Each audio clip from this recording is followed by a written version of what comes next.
کی صورت چیپٹر ہے، صورت ہے، اس میں 3 آیتیں ہیں۔ اللہ رب العزت فرماتا ہے بسم اللہ الرحمن الرحیم۔ صحیح مسلم کی ایک روایت آتی ہے نبی اکرم صلی اللہ علیہ وسلم پہ یہ صورت نازل ہوئی اور آپ مسجد میں بیٹھے تھے۔ اسی وجہ سے میں نے کہا اختلاف ہے مکی ہے یا مدنی، کیونکہ اس صحیح مسلم کی روایت میں الفاظ ہے آپ مسجد میں بیٹھے ہوئے تھے، اور ہم جانتے ہیں مکہ میں کوئی مسجد نہیں تھی، مسجد جو ہے مدینہ میں بنی، سمجھ رہا؟ تو بہرحال اس وجہ سے علماء کا اختلاف ہے کہ مکی ہے مدنی، بہرحال جو بھی ہے صحیح مسلم کے الفاظ ہے آپ مسجد میں تشریف فرماتے ہیں، صحابہ گھیر کر بیٹھے تھے، اور یہ معاملہ سب مدینے میں ہی ہوتا تھا، مکے میں اتنی آزادی نہیں تھی۔ بہرحال صحابہ گھیر کر بیٹھے تھے، اور اچانک جو ہے آپ پر غشی، وہ جو آپ کی کیفیت وہی جب نازل ہوتی طاری ہوئی، صحابہ خاموش رہے۔ اس کے بعد آپ نے لوگوں سے کہا کہ مجھ پر ابھی ایک صورت نازل ہوئی ہے، بسم اللہ الرحمن الرحیم، انا اعطیناک الکوثر فصل لربک وانحر ان شانئک هو الابتر، آپ نے پڑھ کر سنا دیا۔ اس بات سے مفسرین لکھتے ہیں، علماء لکھتے ہیں، فقہاء لکھتے ہیں کہ بسم اللہ ہر صورت کا حصہ ہے، لیکن نبی اکرم صلی اللہ علیہ وسلم نے فرمایا مجھ پر ابھی ایک صورت نازل ہوئی، بسم اللہ الرحمن الرحیم انا اعطیناک الکوثر۔ تو اسی سے محدثین لکھتے ہیں کہ صورت جو ہے بسم اللہ جو ہے یہ جو ہے اس کی آیت ہے۔ اس بات کو بہرحال چونکہ ایک بات آ گئی ہے تو وہ بھی آپ کے سامنے رکھ دیتا ہوں۔ بسم اللہ کو کوئی آیت مانے یا نہ مانے، سورے کی شروعات میں، بیچ میں نہیں، جیسا کہ سورہ قصص میں بیچ میں بھی آتی ہے وہ آیت، شروعات کے اعتبار سے کوئی اس کو آیت مانے یا نہ مانے، اس کے ماننے اور نہ ماننے سے انسان کافر نہیں ہوتا ہے۔ دیگر قرآن کی ایک آیت کا بھی انسان انکار کرے تو وہ کافر ہو جاتا ہے، لیکن بسم اللہ میں چونکہ اختلاف ہے کہ یہ آیت مانی جائیں گی یا نہیں مانی جائیں گی، تو لہٰذا اگر اس معاملے میں کوئی بسم اللہ پڑھتا ہے اور کوئی نہیں پڑھتا ہے تو دونوں پہ کسی پہ لعنت ملامت یا اس کو سست یا جو ہے اس طرح سے اس کو غلط یا کافر نہیں کہا جائے۔ ہاں وہ جو قرآن کا حصہ ہے، جیسا کہ سلیمان علیہ السلام نے جو خط لکھا تھا، جس کے بارے میں قرآن نے فرمایا انہ من سلیمان انہ بسم اللہ الرحمن الرحیم، اور سلیمان نے جو ہے اس رانی کو جس نے اور جس کے قوم نے سورج کی عبادت کو جو ہے سب کچھ سمجھ لیا تھا، اس کو جب خط لکھا تو لکھا انہ من سلیمان، کہ سلیمان نے جب خط لکھا تو کہا بسم اللہ الرحمن الرحیم، اللہ کے نام سے جو بڑا مہربان نہایت رحم والا۔ اس سے پتہ چلتا ہے کسی بھی خط و کتابت سے پہلے، کسی کو ایڈریس کرنے سے یا خط لکھنے سے پہلے بسم اللہ لکھنا چاہیے بہرحال، اور نبی اکرم صلی اللہ علیہ وسلم بھی لکھا کرتے تھے۔ تو بہرحال تو یہاں رسول اکرم صلی اللہ علیہ وسلم نے کہا کہ مجھ پر ابھی ایک صورت نازل ہوئی بسم اللہ الرحمن الرحیم، ٹھیک ہے، بہرحال وہ کرنا چاہیے۔ اور سورۃ الفاتحہ کے اندر بھی وہ کہتے ہیں پڑھنا چاہیے، اس لیے کہ سورۃ الفاتحہ کا تو یہ ایک حصہ ہے، کیونکہ سورۃ الفاتحہ میں جو ہے 7 آیتیں ہیں، تو ظاہر سی بات ہے بسم اللہ کو چھوڑ دیا جائے تو آیتیں پھر 6 ہی بچتی ہے سورۃ الفاتحہ۔ تو بہرحال ہر سورت سے پہلے اس کو بسم اللہ کو پڑھنا چاہیے۔ تو سورہ صحیح مسلم کی روایت میں آپ نے بسم اللہ الرحمن الرحیم کہا انا اعطیناک الکوثر، مجھ پہ سورت نازل ہوئی بسم اللہ الرحمن الرحیم انا اعطیناک الکوثر، کہ بے شک ہم نے آپ کو خیر کثیر عطا کیا۔ اسی آیت حدیث سے لوگ کہتے ہیں کہ یہ مدنی ہے، کچھ نے کہا نہیں مکی ہے، یہ آپ کے بچوں کے انتقال پر، کس کے انتقال پر وہ تو وضاحت نہیں، لیکن لوگوں نے مشرکین نے جو خوشیاں منائی تھی اللہ نے اس کے جواب میں، بہرحال جوابی کاروائی میں یہ جو آیت نازل کی۔ آئیے اس کا ترجمہ ہم نے دیکھا، اب کچھ تفسیر کے تو طاہر خدیجہ زنہا نے نام دیا تھا ان کو، اور طیب نبی اکرم صلی اللہ علیہ وسلم نام دیا تھا، لیکن لقب نام ان کا تھا یاد رکھیے عبداللہ رضی اللہ عنہ، ٹھیک ہے۔ تو یہ ہوئے اور بہت ہی کم عمر میں انتقال کر گئے، اور ان کی زندگی کی ڈیٹیلز نہیں ملتی، لیکن ایک بات جو ملتی ہے وہ یہ ہے، عبداللہ بن عباس رضی اللہ عنہ فرماتے اور کہتے ہیں سورہ کوثر جو نازل ہوئی تھی وہ جو ہے عاص بن وائل کے لیے نازل ہوئی تھی۔ عاص بن وائل ایک قریش کا ایک انسان تھا، اور مسجد حرم کے دروازے پر وہ کھڑا تھا، اور نبی اکرم صلی اللہ علیہ وسلم جو وہاں سے داخل ہوئے تو قریش کے سردار بھی وہاں بیٹھے تھے، کہنے لگے کس سے باتیں کر رہا ہے وائل، انہوں نے جو ہے اس سے کہا عاص بن وائل سے، وہ عاص جو ہے کس سے باتیں کر رہا ہے، تو کہنے لگا نعوذ باللہ اس ابتر سے میں باتیں کر رہا ہوں۔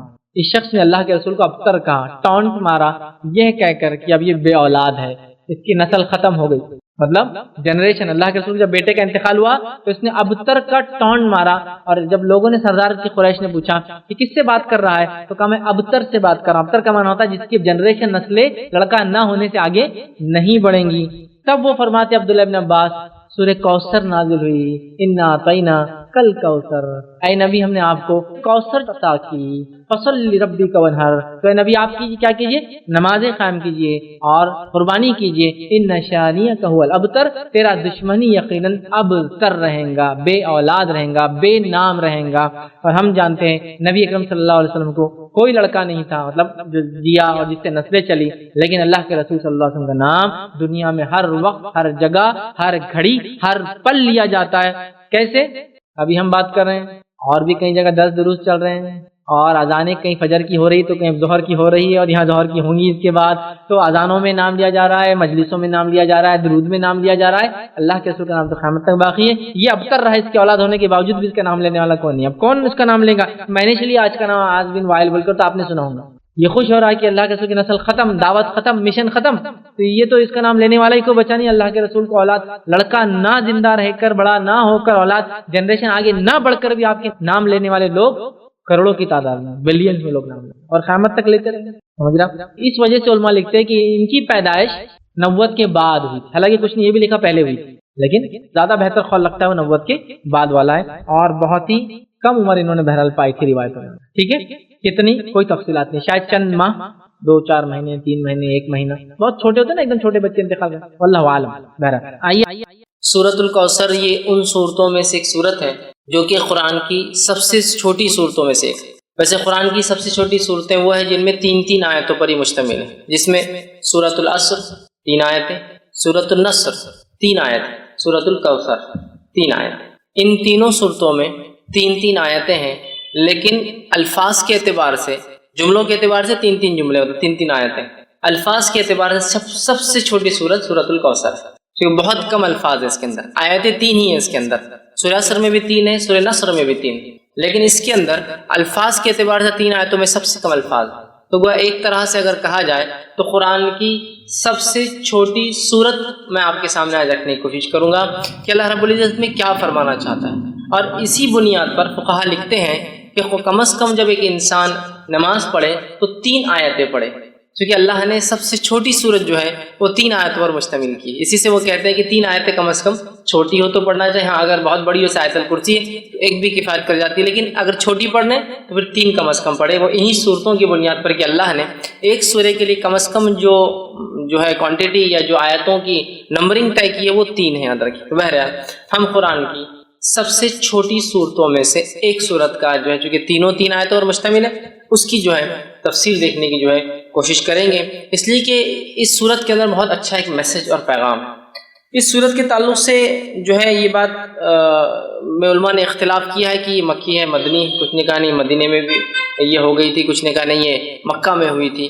بہرحال جو بھی اس کا پس منظر رہا ہو، اور اس کے پیچھے کچھ بیک گراؤنڈ بھی علماء بتاتے ہیں کہ کیا اس کے پیچھے پس منظر رہا ہو، انشاءاللہ اس میں ایک بات جو واضح سامنے آتی وہ یہ ہے کہ جب نبی اکرم صلی اللہ علیہ وسلم کے پے در پے ایک کے بعد ایک بچوں کا انتقال ہوا، اور بالخصوص لڑکوں کا انتقال ہوا، جس پر آپ کو ویسے 3 لڑکے تھے، ایک قاسم جس کے نام سے آپ ابو القاسم آپ کی کنیت تھی جو پہلے تھے، ایک ابراہیم تھے اور ایک عبداللہ تھا۔ تو بہرحال آپ کو 4 لڑکیاں اور 3 لڑکے تھے، تو تینوں کا پے در پے انتقال ہو گیا۔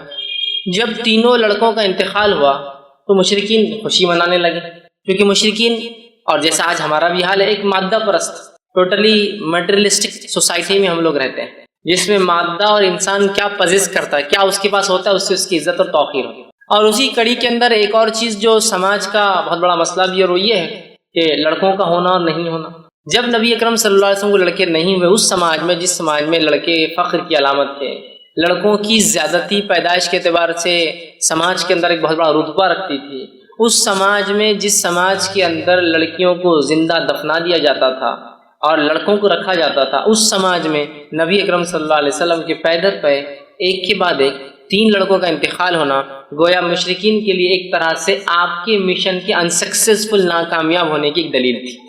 تو مشرکین میں سے کچھ لوگوں نے خوشیاں منائی، آوازیں اٹھائی، اور کہا کہ ابتر عربی زبان میں کہتے ہیں اس انسان کو جس کے پیچھے کوئی نہ ہو۔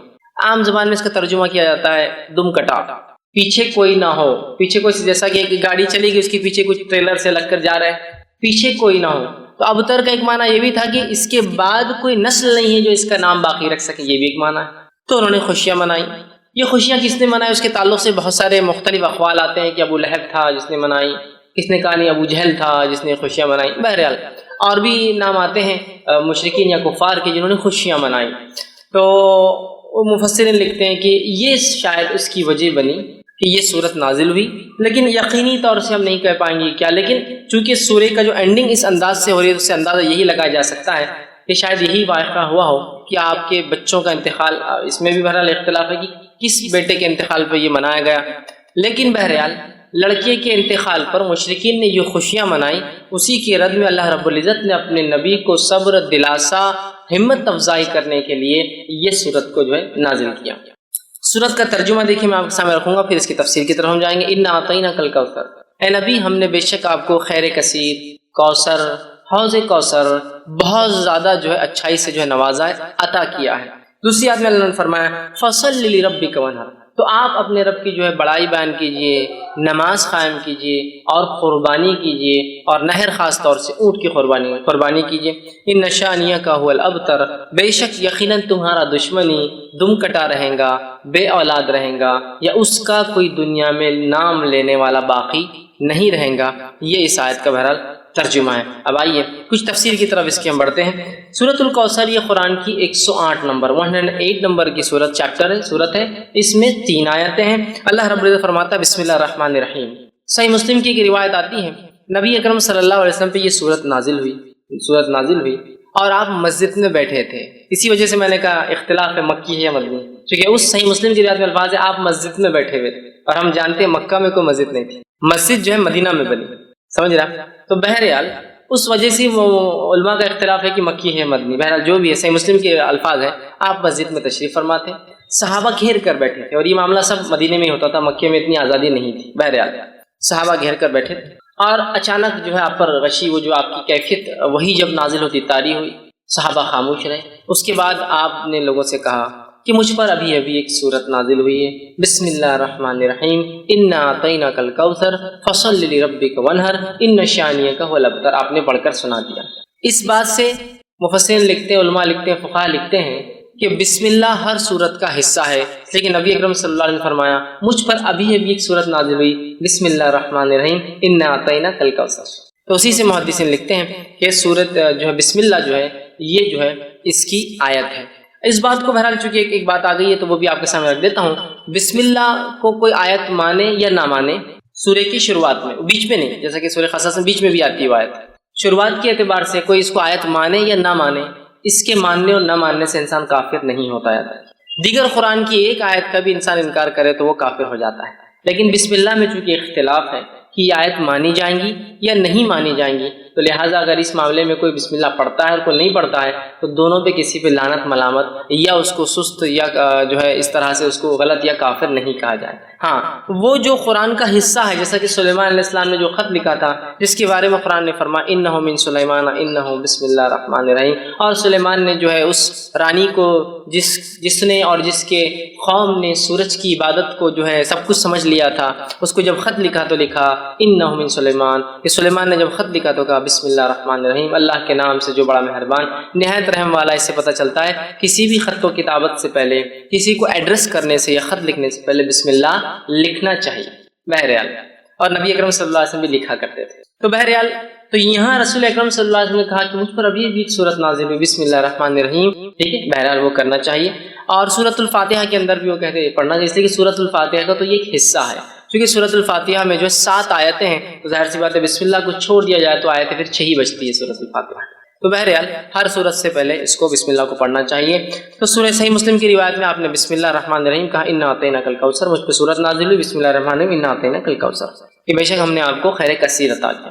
اسی آیت حدیث سے لوگ کہتے ہیں کہ یہ مدنی ہے، کچھ نے کہا نہیں مکی ہے، یہ آپ کے بچوں کے انتقال پر، کس کے انتقال پر وہ تو وضاحت نہیں، لیکن لوگوں نے مشرکین نے جو خوشیاں منائی تھی اللہ نے اس کے جواب میں بہرحال جوابی کارروائی میں یہ جو آیت نازل کی۔ آئیے اس کا ترجمہ ہم نے دیکھا، اب کچھ تفسیر کی طرف جاتے ہیں۔ انا اعطیناک الکوثر، کہ بے شک ہم نے نبی صلی اللہ علیہ وسلم آپ کو خیر کثیر عطا کیا، بہت خیر ہم نے آپ کو عطا کیا۔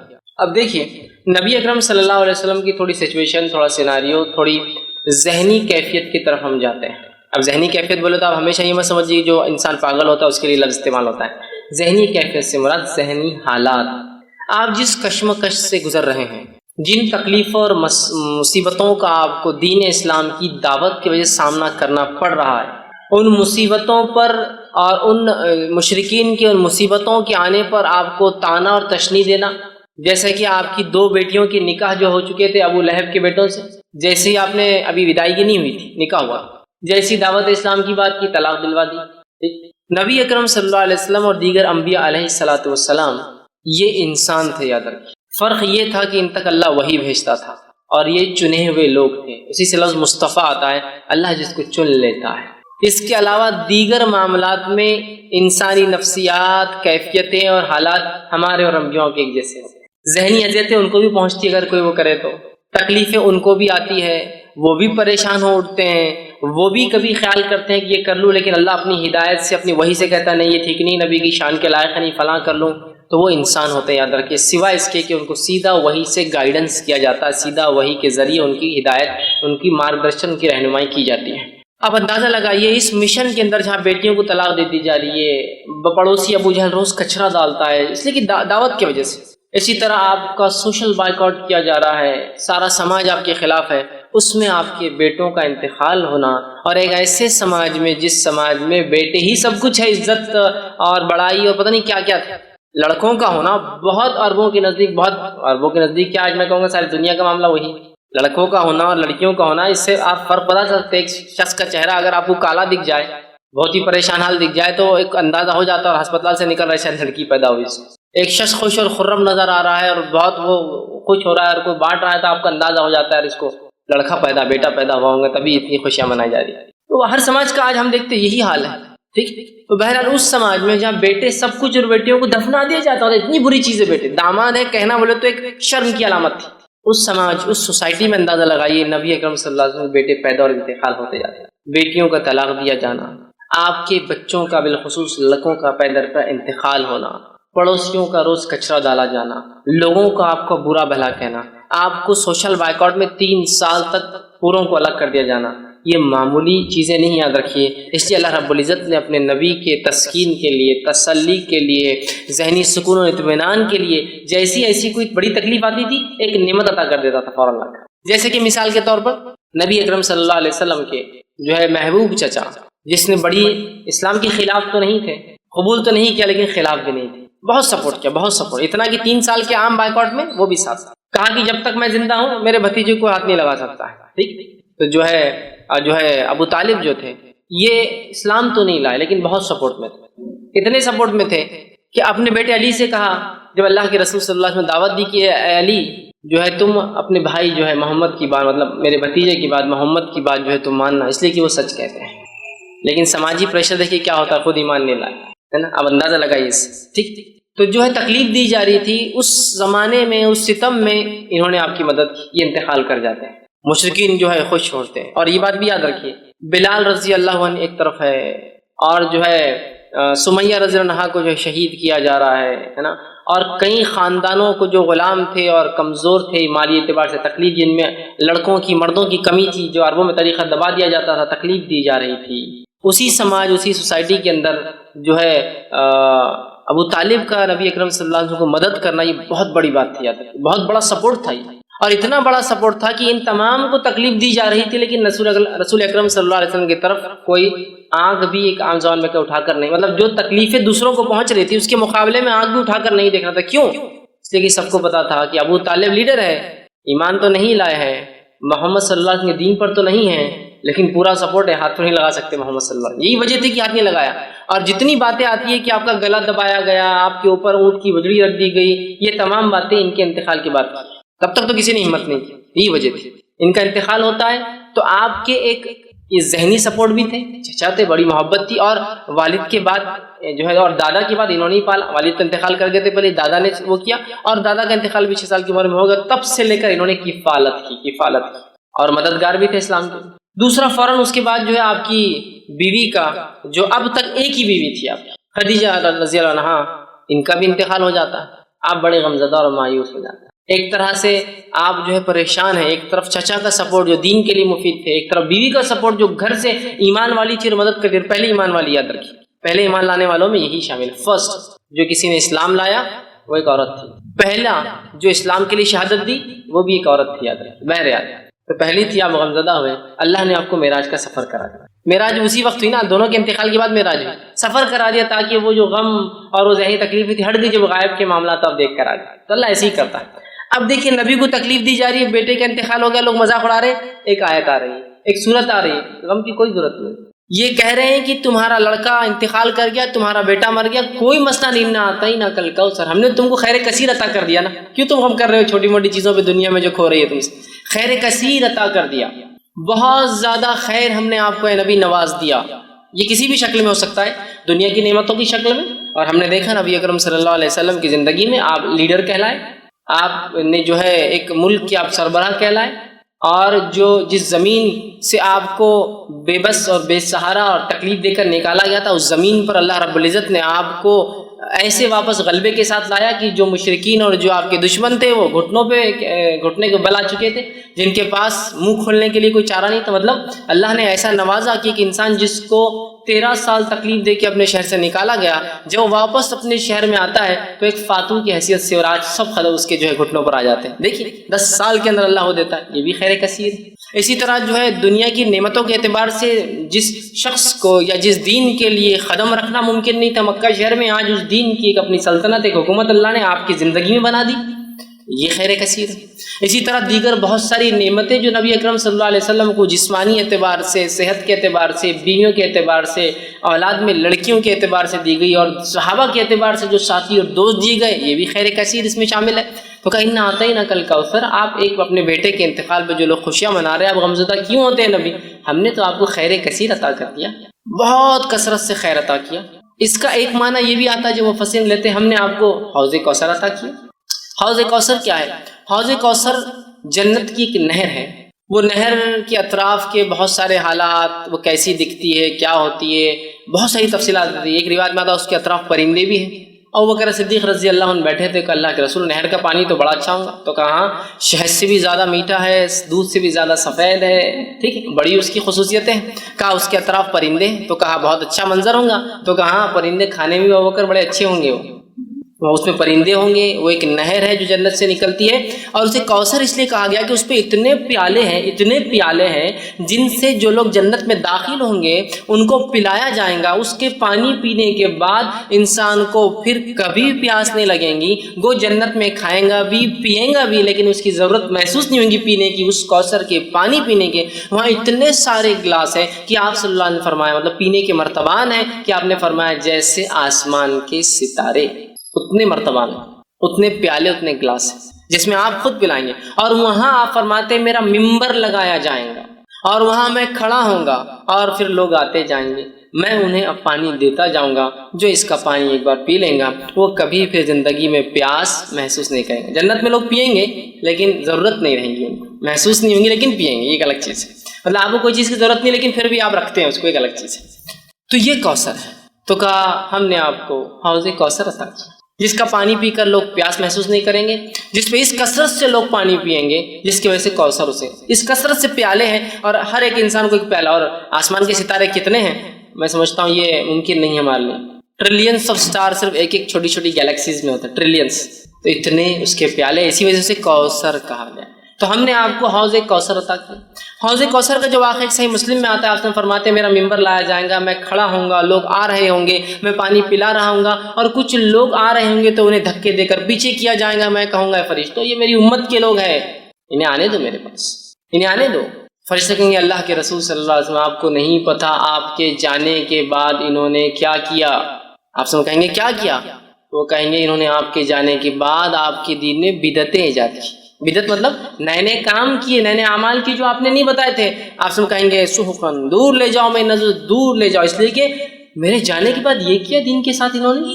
تو بدعتی لوگ اس حوض کوثر پہ سے پانی نہیں پی پائیں۔ اس سے ایک مسئلہ یہ بھی نکلتا ہے نبی اکرم صلی اللہ علیہ وسلم کو امت کے اعمال کا پتہ نہیں ہے، اسی لیے آپ کو کہا جائے گا آپ کو پتہ نہیں کیا کیا گیا۔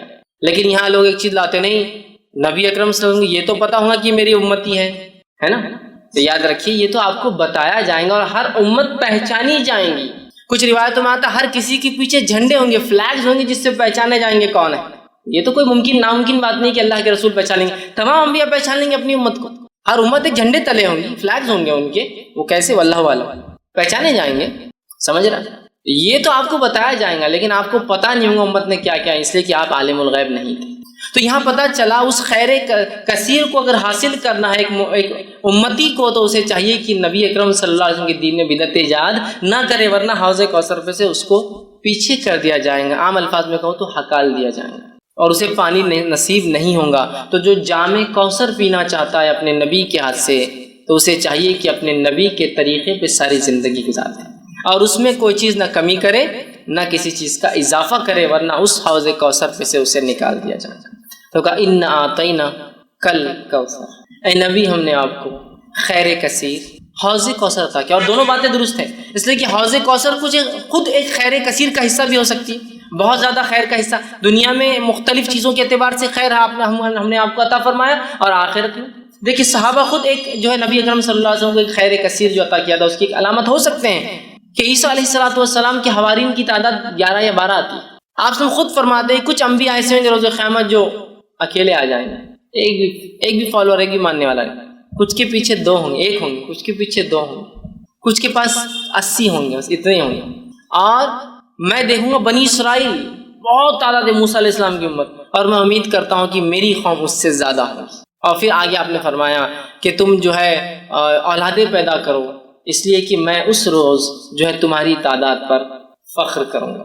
سمجھ رہے ہیں بات؟ تو آپ دیکھیے، تو یہاں انبیاءوں کی حالات دیکھیے کہ ایک بھی نہیں ہے، 1 ہے، 2 ہے، 30 40 50 100 80 ہے نا۔ بنی اسرائیل سیکنڈ ٹو امت محمدیہ ہونے والی، نیکسٹ ہوں گی، اس لیے کہ آپ نے کہا امید ہے میری امت جو ہے سب سے زیادہ ہوں گی، بنی اسرائیل کو بھی پیچھے چھوڑ دیں گے میرے امت، اتنے تعداد کے اعتبار سے زیادہ ہوں۔ تو دیکھیے صحابہ کی تعداد دیکھیے، کچھ انبیاءوں کو تو ایک بھی نہیں ملا ہے صحابی۔ اللہ کے رسول صلی اللہ علیہ وسلم کو ایسے صحابہ ساتھی کو کہتے ہیں، یاد رکھیے اصحاب جو ہے ساتھی کو کہتے ہیں عربی زبان میں، ٹھیک؟ تلامید اسٹوڈنٹ نہیں تھے یہ، ساتھی، اور ساتھی جنرلی کیلیبر کا ہوتا ہے بہت، اسی لیے اس کو اصحاب کہا جاتا ہے۔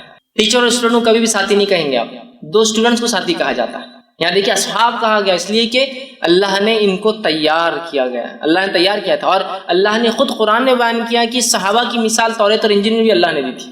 تو گویا صحابہ بھی چوزن پیپل تھے، سلیکٹڈ پیپل تھے، چنے ہوئے لوگ تھے۔ بہرحال تو یہ بھی خیر کثیر تھی۔ تو بہت ساری باتیں، لیکن خیر کثیر سے مراد کچھ بھی خیر جو اللہ نے دیا، اور حوض کوثر بھی ہو سکتا ہے، چونکہ حوض اور کوثر بھی خیر کثیر کی ایک ایگزامپل یا مثال، یہ یاد رکھیے۔ چلیے ہم آگے بڑھتے ہیں۔ اللہ نے فرمایا اِنَّا أَعْطَيْنَاكَ الْكَوْثَرَ، اے نبی ہم نے آپ کو خیر کثیر عطا کیا، کوثر عطا کیا، حوض کوثر عطا کیا۔ فَصَلِّ لِرَبِّكَ وَانْحَرْ، تو آپ کیا کیجئے؟ نماز قائم کیجئے۔ آپ کیا کیجئے؟ تو جو ہے رب کے لیے جو ہے نماز پڑھیے، بڑائی بیان کیجئے، نماز قائم کیجئے۔ وَانْحَرْ، اور کیا کیجئے اس کے ساتھ؟ قربانی کیجئے۔ نہر کہتے ہیں اونٹ کی قربانی۔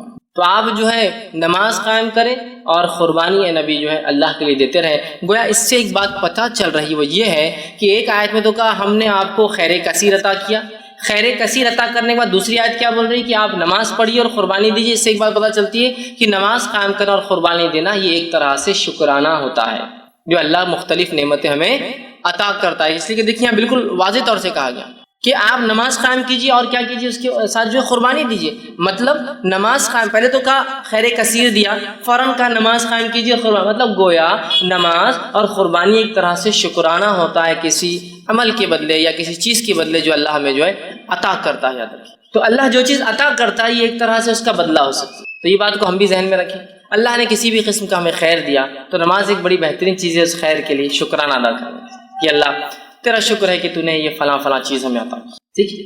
اور قربانی دینا یہ بھی بڑی اہم چیز ہے، قربانی دینے سے اللہ خوش ہوتا ہے، جیسے کہ آپ صلی اللہ نے فرمایا 10 ذی الحجہ کو، جس کو عام زبان میں بقرعید کہتے ہیں، 10 ذی الحجہ کو جانور ذبح کرنے، نہر خون بہانے سے زیادہ کوئی عمل اللہ کو پسند نہیں، بہت محبوب عمل ہے قربانی ہے کہ اللہ ہم جانور کی قربانی دے کے اعلان کرتے ہیں کہ وقت آنے پر ہر چیز تیری راہ میں ہم قربان کر دیں گے، اعلان ہوتا ہے، سمجھ رہا۔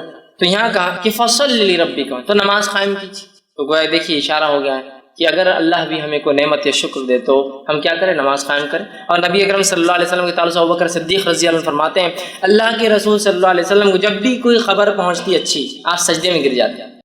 کوئی مصیبت آتی، کوئی آندھی آتی، کوئی طوفان آتا، کوئی پریشانی ہوتی، آپ مسجد کی طرف بھاگتے، مطلب نماز پڑھتے۔ خوشخبری آئی تو نماز، سجدے میں گرنا، مصیبت آئی تو نماز دونوں کے لیے حل یاد ہے۔ اور اللہ نے اس بات کو سورہ بقرہ میں فرمایا، بیان بھی کیا، وَاسْتَعِينُوا بِالصَّبْرِ وَالصَّلَاةِ، مانگو اللہ سے صبر اور نماز کے ذریعے مانگنا ہے ہم کو، یاد رکھیں۔ تو یہاں شکرانہ بھی ہے نماز، حاجت کے لیے دعائی ہے نماز، دعا کی ایک قسم ہے نماز، اللہ کا ایک فریضہ فرض کردہ ایک حکم بھی ہے نماز، بہت ساری چیزیں نماز ہے۔ نماز کے اتنے فوائد ہیں کہ ہم گنتے جائیں تو ممکن نہیں یاد رکھیں کہ ہم ایک جگہ جمع کر پائیں، اتنے فوائد ہیں۔ تو بہرحال یہاں کا فصلی لربک ونحر کہ آپ جو ہے نبی نماز قائم کیجیے اور قربانی دیجیے اپنے رب کے لیے. ٹھیک ہے، تو یہاں قربانی کا حکم دیا گیا، نماز کا حکم دیا. ہم بھی جب بھی اللہ تعالیٰ کو نعمت عطا کرے تو ہم بھی قربانی دیں، نماز پڑھے اور قربانی دیں. تو کہا فصل، تو نماز قائم کرے، ونحر اور قربانی دیں. اس سے ایک بات اور پتہ چلتی ہے کہ نماز اور قربانی دو ایسے اعمال ہیں جو خالص اللہ کے لیے ہونا چاہیے. اس لیے کہ نبی کو کہا جا رہا ہے اے نبی نماز پڑھیے اور قربانی دیجیے، یہ دونوں اعمال خالص اللہ کے لیے ہونا چاہیے. یاد رکھیے. تو کہا نماز قائم کیجیے، قربانی. ان شانئک هو الابتر، بے شک تیرا دشمن ہی بے نام و نشان رہنے والا ہے. اب آیا معاملہ اس آیت کی طرف جس کی وجہ سے علماء کہتے ہیں کہ یہ آیت اس وجہ سے نازل ہوئی. واقعہ ہے کہ آپ کے بیٹوں کا پے در پہ ایک کے بعد ایک انتقال کر جانا. اللہ تعالیٰ کی اس میں کیا حکمت رہیں گی واللہ اعلم، اللہ بہتر جانتا ہے کیا حکمت رہی ہے. لیکن علماء جو حکمتیں دیتے ہیں ان میں سے ایک حکمت یہ ہے جو ہو سکتی ہے کہ اللہ نے آپ کو لڑکی عطا نہیں کیے، تو یہ ہے کہ آج دیکھیے جو نبی کے خاندان سے سیدھے نہیں ہیں ان کو کتنا زام ہے اپنے اس خاندان سے ہونے کا. سیدھے ہو جاتے تو پتہ نہیں کیا کرتے تھے. سمجھے نا، بیٹیوں سے برانچز چل رہی ہے، چچیرے بھائیوں سے برانچز چل رہی ہے، تو کتنا زام ہے. خاندان سے تو دور، خالی اس علاقے کے ہونے کا زام دیکھیے ہم فلاں ہیں، قومی زام. سمجھ رہے، خاندان تو دور، خالی علاقے سے ہونے کا زام دیکھیے لوگوں میں، ہم فلاں علاقے سے ہیں، ہم فلاں زبان بولنے والے ہیں.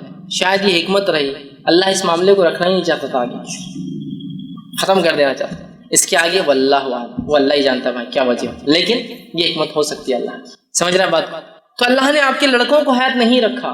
مشرکین جب آپ کے لڑکے کا انتقال ہوا تو مشرکین نے خوشیاں منائی اور کہا اب تو محمد کا نام لینا کوئی نہیں ہے، اس کا مشن آگے چلنے والا نہیں، اس کی تحریک یہیں ختم ہو جائیں گی. اور ظاہر سے کوئی بھی تحریک کے لیے کیا لگتا ہے آپ کو معلوم، تحریک لڑکیوں سے نہیں لڑکوں سے چلتی.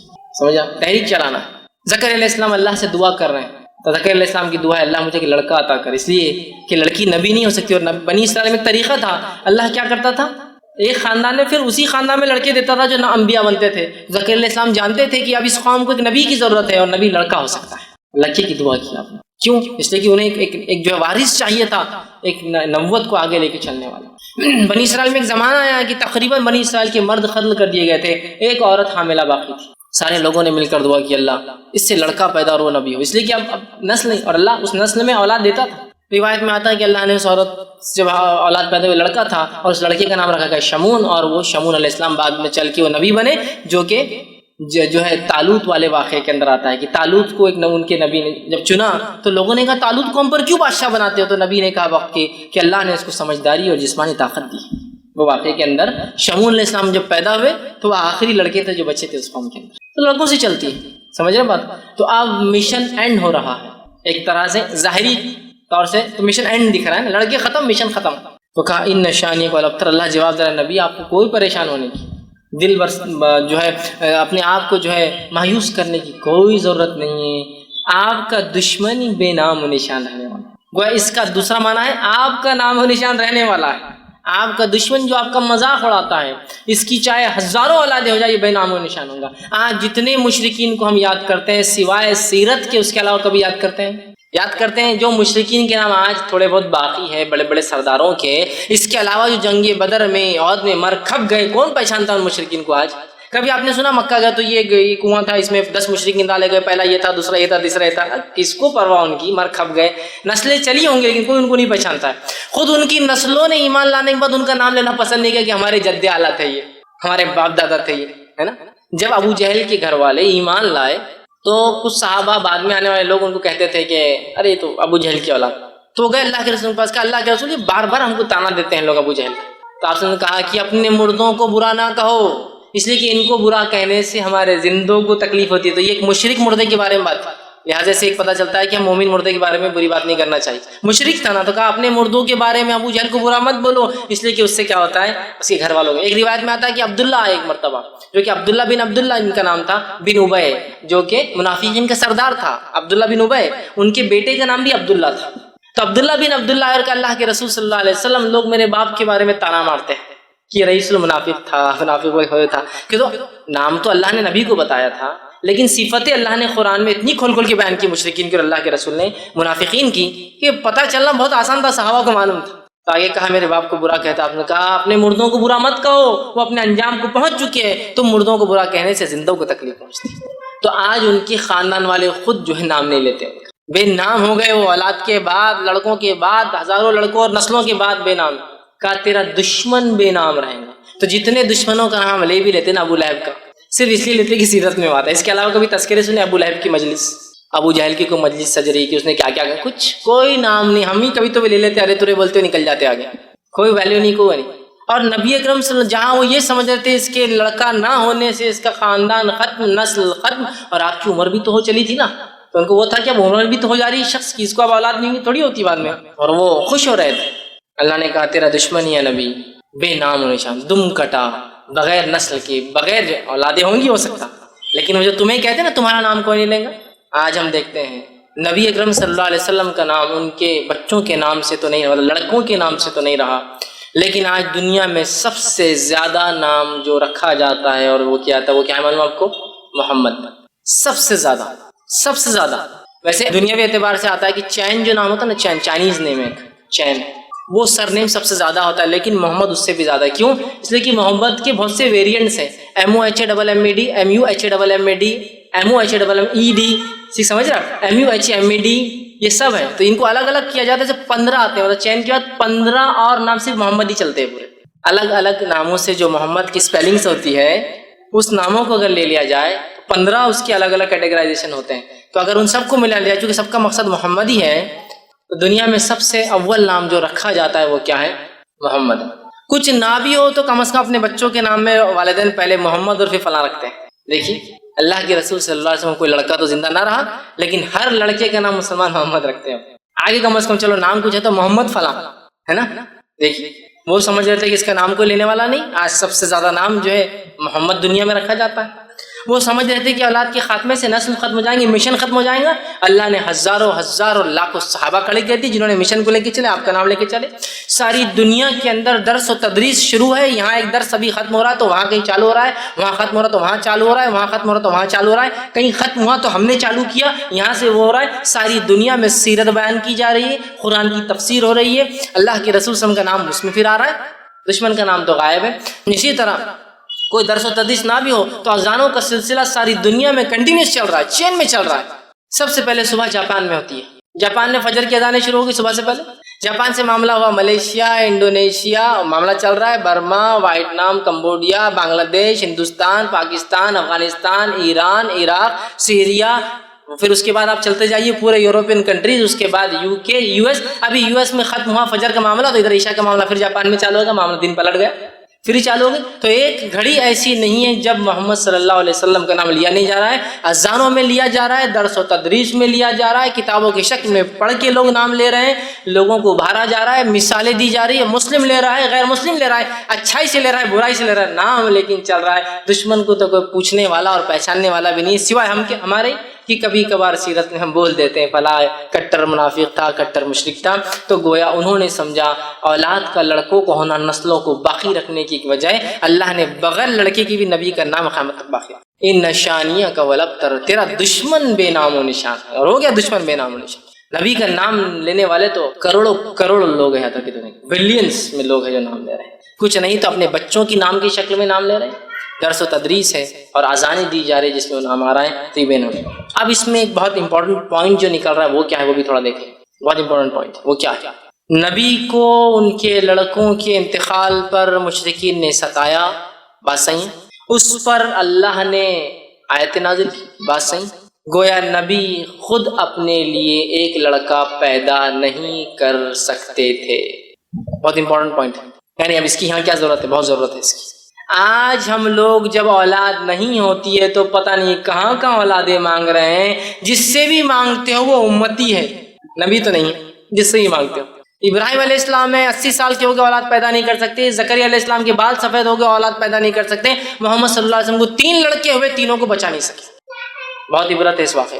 تو جب نبی اپنے لیے لڑکے پیدا، اور ظاہر سی بات ہے آپ سب نے بعد میں بھی کہا ہوا، آپ تیسرے کے بعد چوتھا کوئی لڑکا تو ہوا نہیں. تو نبی اپنے لیے کوئی لڑکا پیدا نہیں کر سکے. پیدا کرنا تو بہت دور کی بات ہے. جب نبی اکرم صلی اللہ علیہ وسلم کے بیٹے کا انتقال ہوا تھا، مسجد نبوی میں تھے. روایت میں آتا ہے کہ لے کر آئے اور آپ کے بیٹے عبداللہ ہچکیاں لے رہے، مطلب موت کی قریب ہے. اور روایت میں کہ آپ کبھی عبداللہ کو دیکھتے اور کبھی آسمان کی طرف دیکھتے. گو ایک طرح سے گزارش ہے، التجا، اللہ یہ میرا لڑکا ہے.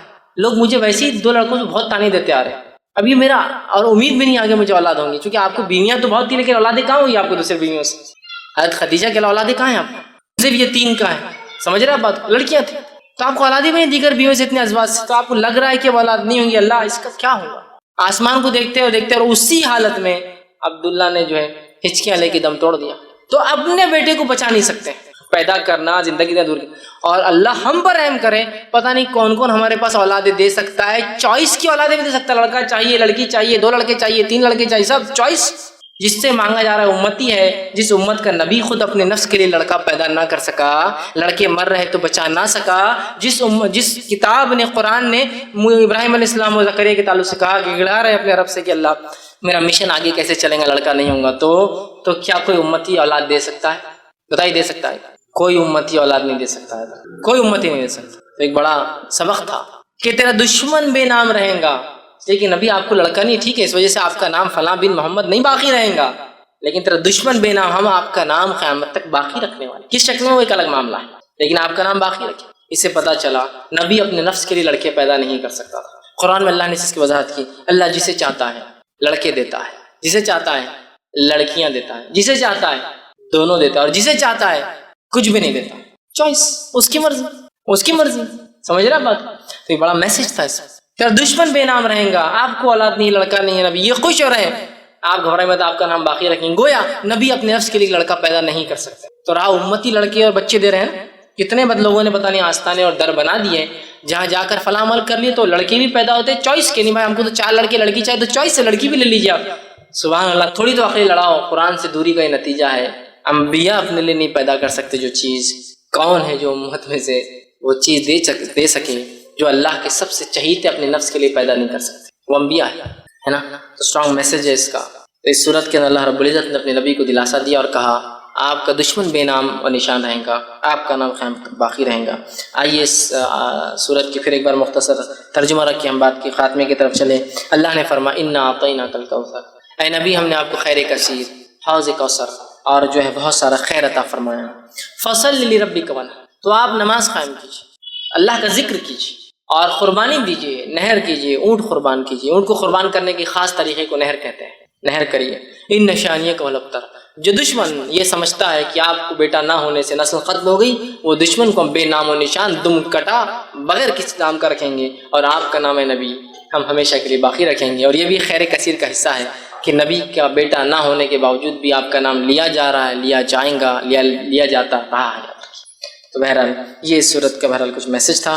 ہمیں چاہیے کہ ہم جو ہے اللہ کا شکر ادا کریں جو بھی نعمت اللہ نے دی ہے، اس کے لیے نماز اور ہم قربانی کر سکتے ہیں، اور اولاد ہونا یا نہ ہونا، لڑکے ہونا نہ ہونا، یہ اللہ کی طرف سے ہے۔ ہم کبھی شرک نہ کریں ان تمام کاموں کے لیے، اور نہ ہی نماز میں اور نہ ہی قربانیوں میں ایسا کوئی کام کریں جس سے اللہ ناراض ہوتا ہے یا جس سے اللہ کی ناراضگی حاصل ہوتی ہے۔ تو یہ تھوڑی سی بہرحال بات تھی۔ اور دیکھیے یہ صورت کتنی مختصر، صرف 3 آیتوں پر مشتمل تھی، کتنے بہترین پیغام لیے ہوئی تھی اپنے اندر۔ تو پورا قرآن جب ہم کھول کر پڑھیں گے کتنی ساری باتیں ہمارے سامنے آئیں گی۔ بہت سارے لوگ ہوتے ہیں انٹرنیٹ پر جب یہ ویڈیو جاتے ہیں بہت گالیاں لکھتے ہیں، بہت گالیاں بکتے ہیں، ٹھیک، لیکن ہم ان گالیوں کو برائی کے انداز میں لیتے ہیں، ہم اچھائی کے انداز میں لیتے ہیں کہ میرے بھائی کو علم نہیں، لیکن کم از کم یہ خوشی ہوتی کہ سن تو رہے، کبھی آج نہیں کل بات سمجھ میں آ جائے، کلک ہو جائے، اور بات تو صحیح ہے کہ انبیاءوں کو اولاد نہیں تھی۔ کیسے کوئی انسان جو امتی ہوگا، جس کا کوئی مقام اور کوئی حیثیت نبی کے سامنے دھول کے برابر بھی نہیں، کیسے وہ دے سکتا ہے؟ تھوڑا غور تو کرے انسان۔ اولاد دینا زندگی دینے کے برابر ہے، اولاد دینا زندگی دینا۔ جو خود مر چکے ہیں وہ کیا زندگی دوسروں کو دے سکتے؟ جس کے پاس جو ہوتا ہے وہی مانگا جاتا ہے میرے بھائی۔ جو خود اپنے نفس کو نہیں، اگر کوئی اولاد دے سکتا تو اپنے آپ کو رینیو کرا سکتا تھا، زندگی نہیں کرا سکا۔ تو بہرحال مقصد ہے اللہ کی کتاب کو ہم تھام لیں۔ تو بہت ساری ایسی گرہیں جو شیطان مان دیتا ہے نا، گرہیں، وہ گرہیں کھل جاتی ہے، اور شرک اور بدعت اور کفر اتنا عام ہو چکا ہے اس امت میں کہ اللہ رحم کرے، نمازوں کو غیر اللہ کے لیے پڑھا جا رہا ہے، قبلے کے الٹا پڑھا جا رہا ہے، خبروں کے اوپر خبر والوں کے لیے پڑھا جا رہا ہے، قربانی اللہ کے علاوہ کی جا رہی ہے، اور ہم دیکھ رہے ہیں ہم آج کے سوسائٹی میں بیٹوں کو سب کچھ سمجھ رہے ہیں۔ یہ بھی ایک میسج ہے اس کا، بہرحال بھول گیا تھا بیچ میں، ہے نا، بیٹے رہتے سب کچھ، ارے تم کو تو بیٹیاں ہوگی پوری، اب تو گئے تم، ہوتا ہے نا بہت سے لوگ، ارے تم اللہ رحم کرے یار ان کو پوری بچیاں ہیں۔ اس میں رحم کی کیا بات ہے؟ اللہ نے رحم کیا تبھی تو بچیاں ہیں، اور ایک ایسا رحم کیا اور کیسے بچیوں سے کیا رحم ہوتا ہے؟ آپ سن کی واضح حدیث ہے، جس نے 3 لڑکیوں کو پالا، پرورش کی اور نکاح کر دیا، وہ میرے ساتھ جنت میں ہے، ایسا بتایا ایک دم نزدیک۔ کسی نے کہا اللہ رسول 2 کا کیا؟ تو کہا اس نے 2 کے ساتھ بھی یہ کیا، وہ میرے ساتھ، تو رحم تو کر دیا نا پہلے۔ یہ جس کو ایسا نا بہت بڑے نقصان پہ بولتے ہیں نا صبر کرو اللہ نے، ویسے حالات ہو چکے۔ ہم یہ بات یاد رکھیں، ہمارے نبی کو لڑکیاں تھیں، لڑکیوں اور لڑکوں کی وجہ سے نام باقی نہیں ہوتے ہیں، نام باقی ہمارے اعمال کی وجہ سے ہوتے ہیں، اخلاص کی وجہ سے۔ بہت سارے لوگ جن کی نسل ہی آگے نہیں چلی، جنہوں نے نکاح ہی نہیں کیے، کیا ان کے نام نہیں لیتے ہیں؟ بڑے بڑے علماء دیکھیں آپ، بہت سارے ایسے جنہوں نے شادی نہیں کی، زندگی حالات وقت زمانہ نہیں آیا، جیلوں میں زندگیاں گزار دی، جوان ہوئے جیل میں ہوئے، بوڑھے ہوئے جیل میں، مر گئے جیل میں، شادی نہیں کی، نام لیتے ہیں نا، نام لیتے ہیں ان کے کام کی وجہ سے، سمجھ رہے ہیں آپ بات کو؟ تو لہٰذا یہ کوئی مایوسی کی شکل نہیں ہے جن کو لڑکا نہیں ہو وہ ڈپریسڈ ہے، ہم کیوں لڑکا نہیں ہو رہا ہے نا، اور لڑکا نہیں ہو رہا یا پھر اللہ نے لڑکیوں کی نعمتیں عطا کی تو پریشان ہے کہ اب ان کا بوجھ کیسے حل کریں گے، ان کو کیسے پالیں گے، کیسا بڑا کریں گے، زمانہ تو یوں آ رہا، زمانہ کیوں آ رہا ہے؟ میرے بھائی تو رزاق نہیں ہے، میں رزاق نہیں ہوں، رزق دینے والا کوئی اور ہے۔ جب میں پیدا ہوا تھا تو مجھے جب کھلایا تو مجھے پوری امید ہے جتنا میرا بچہ پیدا ہوا جو لے کے آیا وہ کھا کے جائیں گا، اور یہ بات یاد رکھیے میرے رزق کی فکر مجھے نہیں ہوتی ہے، میرے رزق کی فکر کسی نے کر لی ہے، اور میرا رزق جب میں اپنے ماں کے پیٹ میں 4 مہینے کا تھا وہ لکھا جا چکا ہے، وہ تو مجھے ملنا ہی ہے، بس میرا کام اس کے لیے میں کوشش کروں، یہ تو میرا ایمان ہے نا۔ اور علامہ صالح العثیمین رحمہ اللہ بڑی پیاری بات فرمایا کرتے تھے، جو لوگ ہوتے ہیں نا لڑکا بڑھاپے کا سہارا بنتا ہے کہ سہارے وارے بنتے ہیں، نیک رہا تو ٹھیک، ورنہ آدمی مرتے مرتے تک بولتا ہے کہ اس نے میری سنا نہیں، اس نے میری سنا، مطلب گویا جاتے وقت ہی بدوائیں دے کے جاتا ہے، اس کی زندگی برباد ہو جاتی ہے، اس کی بھی ختم ہو جاتی ہے نا۔ ایسا کچھ بھی نہیں لڑکی اور لڑکیوں کے اندر۔ صالح حسین رحمہ اللہ بڑی پیاری بات فرمایا کرتے تھے، اولاد ہم کیوں پیدا کرتے ہیں؟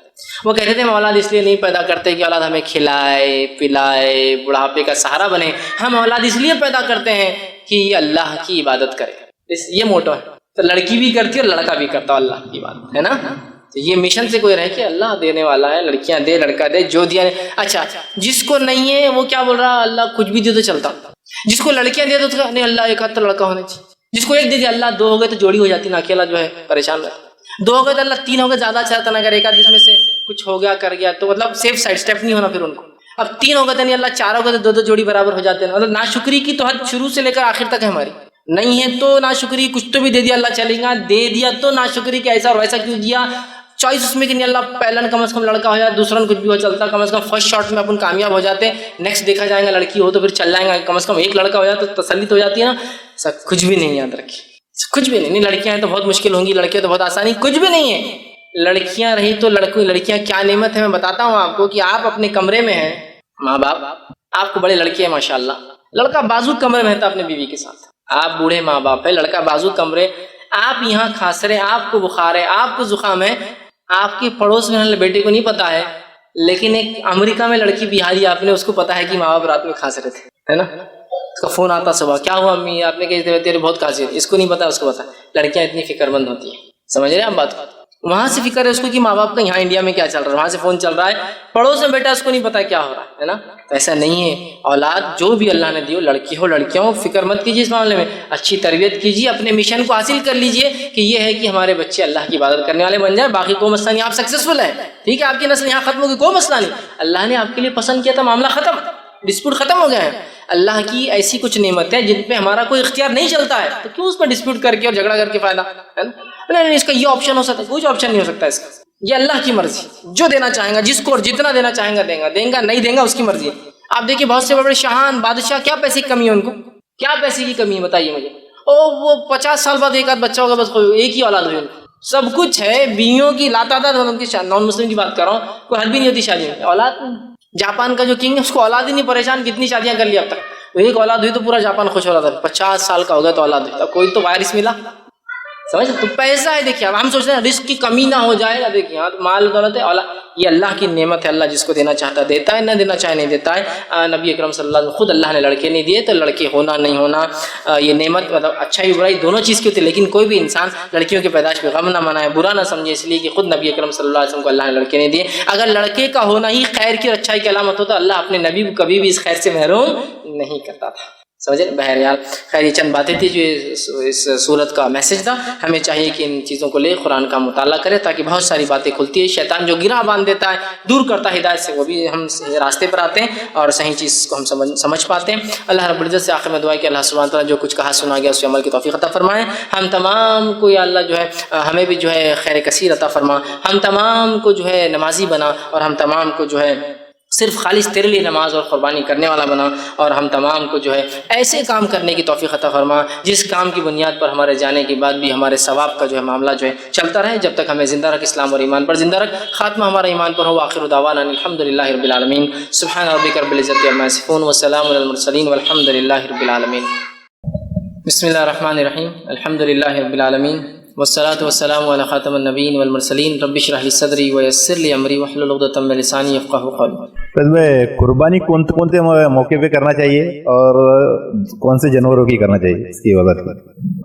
بھائی نے ایک سوال کیا کہ قربانی کون سے موقع پہ کر سکتے ہیں اور کون سے جانوروں کی کر سکتے ہیں۔ دیکھیے قربانی جو ہے یہ خاص لفظ ہے، ذبیحہ ایک لفظ ہے جو ہم عام ذبح کرتے ہیں، کوئی بھی جانور جو ہم کھانے پینے کے لیے استعمال کرتے ہیں۔ قربانی خاص لفظ ہے جو اللہ کا قرب حاصل کرنے کے لیے انسان جس جانور کو ذبح کرتا ہے اس کو قربانی کہتے ہیں۔ ذبیحہ تو ہم روز کرتے ہیں، کھانے پینے کے لیے کرتے ہیں۔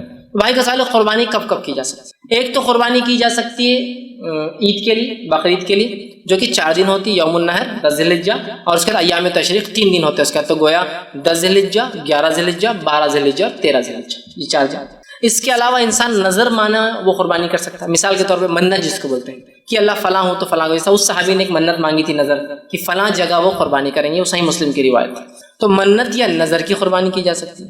اسی طرح شکرانے میں بھی قربانی کی جا سکتی ہے کہ اللہ کوئی نعمت عطا کر دے، ٹھیک، شکرانے میں وہ کرتے، جیسے کہ اولاد کی نعمت اللہ نے عطا کی تو عقیقہ کیا جاتا ہے، یہ شکرانے کے طور پر ہے، ٹھیک ہے، کہ ایک نعمت اللہ نے دی اور ہم اس کو جو ہے ذبح کر رہے ہیں، تو شکرانے کے طور پر ہو سکتا ہے۔ عقیقے کا معاملہ ہو سکتا ہے، عقیقے میں یہ بہرحال واجب ہے، کرنا چاہیے، تو شکرانے کے لیے ہو سکتا ہے، عقیقے کے لیے تو عید کے لیے آپ کر سکتے ہیں، اسی طرح نظر کے لیے آپ کر سکتے ہیں، عقیقے کے لیے آپ کر سکتے ہیں، شکرانے میں آپ جو ہے قربانی یہ بہرحال کر سکتے ہیں۔ اس کے لیے ضروری شرائط وہ ہے کہ اللہ کے نام سے ہو، نیت بھی اللہ کے لیے ہو، اور ایسی جگہ ہو جہاں کفر و شرک نہ ہوتا، ورنہ لوگ سمجھیں گے آپ بھی اس میں شامل۔ آپ کن کن جانوروں کی آپ قربانی کر سکتے ہیں؟ تو قربانی کے لیے خاص طور سے جو اللہ کے قرب حاصل کرنے کی جو قربانی میں ہم جانور کرتے ہیں وہ 4 قسم کے جانوروں کی 8 وہ ہو جائیں گے، جوڑے ملا کر 8 ہو جائیں گے، ٹھیک، اونٹ اور اونٹنی، ٹھیک، 2 ہو گئے سمجھ لیجیے، گائے اور بیل یہ 2 ہو گئے سمجھ لیجیے، 4 ہو گئے، اس کی طرح بکرا اور بکری یہ 2 ہو گئے، 6 ہو گئے، اور مینڈا اور مینڈی یہ 2 ہو گئے، 8۔ تو اگر 4 قسم کے جانور جو 8 ہو جاتے ہیں ان کے مذکر اور مؤنث ملا کر ان کی قربانی کی جاتی ہے۔ جانور ذبح کر کے کھانا کون سے جانور ہے؟ تو حلال بہت جانور ہے، حلال بہت سارے جانور ہیں، اس کے علاوہ بھی بہت سارے جانور حلال ہیں، لیکن حلال ہونا الگ چیز ہے قربانی کے لیے، اس لیے میں نے پہلے فرق کیا، قربانی اللہ کے قرب حاصل کرنے کے لیے ہوتی ہے، تو خاص قربانی جو 4 دن ہم کرتے ہیں اس میں تو یہ 4 جانور ذبح۔ حلال کے اعتبار سے آپ بھینس کھانا چاہے کھائیے، حلال ہے، آپ ہرن کھانا چاہیے اگر آپ کے علاقے میں آپ کو اجازت ہو تو وہ حلال ہے، آپ کر سکتے ہیں۔ اسی طرح جو ہے گھوڑا آپ کھا سکتے ہیں، گھوڑا بھی حلال ہے یاد رکھیے، لیکن اب اس سے آپ بہت زیادہ پریشان مت ہوئیے، حلال ہے، لیکن ہمارے پاس چونکہ اکثریت یہ جانتی نہیں ہے اور یہ بہت عجیب و غریب مسئلہ بن جاتا ہے اگر کوئی بیان کرے تو، لیکن گھوڑا جو ہے ایک ایسا جانور ہے جو حلال ہے اور اس کو کھایا جا سکتا ہے۔ اسی طرح جو ہے جنگلی گدھا آپ کھا سکتے ہیں، اور شہری گدھا بولے تو یہ گدھا جو ہوتا ہے، شروعات کے دور میں اللہ کے رسول نے اجازت دی تھی گدھوں کی، لیکن بعد میں کہا کہ جنگلی گدھا حلال ہے، اور شہر میں جو چلتے چھوٹے گدھے ہوتے ہیں نا یہ بہرحال ہمارے لیے حلال نہیں۔ تو بہرحال ایسے بہت سارے اور بھی جانور ہیں، تو حلال کی طرح سے مچھلیاں ہیں تو پوری حلال ہے وہ ایک الگ، قربانی کے لیے لیکن یہ 4 جانور کھانے کے اعتبار سے حلال کے اعتبار سے بہت سارے، بہرحال اس میں سے آپ جو چاہے وہ کھا سکتے ہیں اور وہ کر سکتے ہیں۔ اس نے ایک سوال کیا کہ ابراہیم علیہ السلام نے بھی اولاد ہونے کے لیے منت مانگی تھی، کیا یہ بات صحیح ہے؟ اگر کوئی انسان اولاد ہونے کے لیے منت کر سکتے ہیں کیا؟ دیکھیے ابراہیم علیہ السلام نے اولاد ہونے کے لیے کوئی منت مانگی تھی ایسا تو میں نے کبھی نہ حدیث میں پڑھا نہ قرآن نے اس کے بارے میں تفصیلات دی۔ منت مطلب نظر کہ اللہ اگر مجھے اولاد دے دے تو میں یہ کروں گا، ایسی کوئی وضاحت تو حدیث میں بھی نہیں آتی اور ایسی کوئی وضاحت نہیں۔ ہاں دعا کی تھی آپ نے جب دوسرا نکاح کیا تو کہا ربی حب لی من الصالحین، چونکہ امید ہو گئی کہ شاید اس بیوی سے اولاد ہو کہ اللہ مجھے نیک اولاد عطا فرما، تو ابراہیم علیہ السلام نے تو کوئی منت مراد نہیں مانگی تھی، یا جس کو نظر کہتے ہیں۔ رہا سوال کیا اولاد کے لیے نظر مانگی جا سکتی ہے، منت مانگی جا سکتی ہے؟ ہاں بالکل، اولاد کے لیے کوئی نظر مانگ سکتا ہے، لیکن یہ پسندیدہ عمل نہیں ہے۔ آپ صلی اللہ علیہ وسلم نے فرمایا اللہ تعالیٰ نظر کے ذریعے، منت کے ذریعے، کنجوس جو پیسے نہیں خرچ کرتا پیسے خرچ کرواتا ہے، جو آدمی عبادت نہیں کرتا اسے عبادت کروا لیتا ہے۔ سمجھ رہے بات؟ نظر مانگے تو پورا کرنا واجب ہے، لیکن نظر مانگنا بذات خود پسند نہیں کیا گیا، اللہ کے رسول نے پسند نہیں کیا اسے، کہا کہ کنجوس جو خرچ نہیں کرتا نا اللہ نظر کے ذریعے خرچ کرا لیتا اس، اور جو عبادتیں نہیں کرتا اللہ نظر کے ذریعے کرا لیتا اس۔ لیکن نظر مانگے تو پورا کرنا واجب ہے، یہ بات یاد رکھیے، لیکن نظر مانگنا اپنی ذات سے خود کوئی پسندیدہ عمل نہیں کہ آپ نے بہت پسند کیا کہ مانگ، سمجھ رہے آپ دونوں میں فرق؟ تو لہٰذا اولاد کے لیے نظر آپ مانگ سکتے ہیں، بالکل حلال اور جائز ہے، ٹھیک ہے بات سمجھ، لیکن کوئی پسندیدہ عمل تو نہیں، ٹھیک۔ اس لیے کہ ہم کیوں اپنی عبادتوں کو خاص کریں کہ ایسا ہو تو ہی میں ایسا کروں گا، لیکن اگر مانگے تو کرنا پڑیں گے. اے اللہ فلاں مسئلہ ہوگا تو 2 روزے رکھوں گا یا رکھوں گی، 10 مسکینوں کو کھانا کھلاؤں گا یا کھلاؤں گی، جو ہے تیرے گھر کی جو ہے زیارت کر کے مطلب جو ہے عمرہ کر کے آؤں گا یا آؤں گی. یہ نظریں ہو سکتی ہے. یا جو ہے کسی مسکین کو 2-4 ہزار روپے اللہ دیو فلاں چیز دوں گی یا دوں گا، بالکل جائز، مانگ سکتے، کوئی مسئلہ نہیں، پسندیدہ نہیں ہے لیکن بالکل حلال ہے، آپ مانگ سکتے. تو اگر اولاد نہیں کسی کو تو بالکل اللہ سے نظر مانگ سکتا ہے، لیکن نظر مانگنے کا پورا کرنا ضروری ہے. اور اتنی بڑی نظر مت مانگ لیجیے کہ بعد میں خود پچھتا. جیسے ایک خاتون نے کہا ہم نے نظر مانگی تھی بچہ پاس ہو گیا تو کیا، وہ بھی کیا پاس ہو گیا، 12th. ایسا بھی نہیں کوئی IAS ایگزام یا UPSC اور MPSC میں پاس ہو رہا تھا، وہ 12th میں. نظر کیا ہے سنیے آپ، 1000 روزے